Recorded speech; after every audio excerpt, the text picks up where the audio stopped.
नमस्कार दोस्तों, चैनल पर आप सभी दर्शकों का बहुत बहुत स्वागत है। आज मैं आपको दुनिया के सबसे बड़े उल्कापिंड के बारे में बताने जा रहा हूं, जो नामीबिया में गिरा था। जी हां, जिसका वजन 60 टन था और ये लगभग 80,000 साल पहले पृथ्वी पर गिरा था। मैं पहले आपको उल्कापिंड के बारे में थोड़ी जानकारी देता हूँ। उल्कापिंड अंतरिक्ष से पृथ्वी पर आने वाले पत्थर या धातु के टुकड़े होते हैं। ये आमतौर पर क्षुद्र ग्रह या धूमकेतुओं के टुकड़े होते हैं, जो पृथ्वी के वायुमंडल में प्रवेश करते समय बर्बाद हो जाते हैं। प्रवेश के दौरान इनका बाहरी भाग भूतल से गर्म चमकने वाला प्रतीत होता है, जिसे हम उल्का पिंड या टूटा तारा भी कहते हैं। यदि ये पूरी तरह से जलकर पृथ्वी की सतह पर गिरता है तो इसे उल्कापिंड कहा जाता है।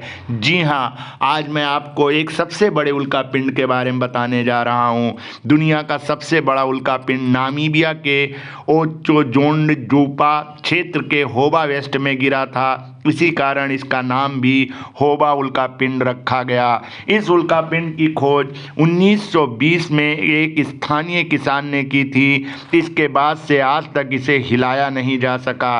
धरती पर सबसे बड़ा उल्कापिंड अफ्रीकी देश नामीबिया में मौजूद है। ये उल्कापिंड का वो हिस्सा है जो वायुमंडल में प्रवेश करने के बाद घर्षण से जलकर नष्ट नहीं हो पाया। इसे होबा उल्कापिंड के नाम से जाना जाता है। इस उल्कापिंड का वजन 60 टन से भी अधिक ज़्यादा है। अपने भारी भरकम आकार और वजन के कारण ये उल्कापिंड जहाँ गिरा था, आज भी वहीं पर मौजूद है। उल्कापिंड नामीबिया के ओचोजोंडजुपा क्षेत्र के होबा वेस्ट में गिरा था। इसी कारण इसका नाम भी होबा उल्कापिंड रखा गया। इस उल्कापिंड की खोज 1920 में की गई थी। इसके बाद आज तक इस उल्कापिंड को कभी हिलाया नहीं जा सका। ये उल्कापिंड एक किसान को उसके खेत में धंसा हुआ मिला था। रिपोर्ट के अनुसार ब्रिट्स होबा वेस्ट इलाके में अपने खेत में किसान जुताई कर रहा था। इस दौरान उसका हल अचानक रुक गया। जब उसने मिट्टी को खोदा तो उसे धातु का एक बड़ा टुकड़ा मिला। इसके तुरंत बाद उस वस्तु की खुदाई की गई और इस उल्कापिंड के रूप में इसको पहचाना गया। इसने वैज्ञानिकों का ध्यान जल्दी से आकर्षित किया और दुनिया भर के खगोलविद इस जगह पर अध्ययन करने के लिए आने लगे।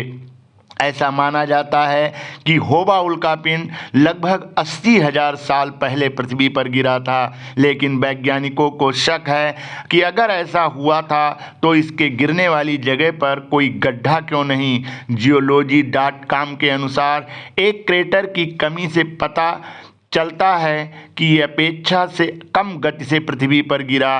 कुछ वैज्ञानिकों का मानना है कि ये उल्कापिंड के सपाट आकार का परिणाम था। 1955 में लोगों से बचाने के लिए होबा उल्कापिंड को नामीबिया का राष्ट्रीय स्मारक घोषित किया गया। 23 साल बाद खेत के मालिक ने शैक्षिक उद्देश्यों के लिए उल्कापिंड और उस स्थान को देश को दान कर दिया। ये उल्कापिंड आज भी उसी जगह पर स्थित है। इसके एक साल बाद सरकार ने इस जगह पर एक पर्यटन केंद्र खोल दिया। हर साल इस उल्कापिंड को देखने देश विदेश से हजारों लोग आते हैं।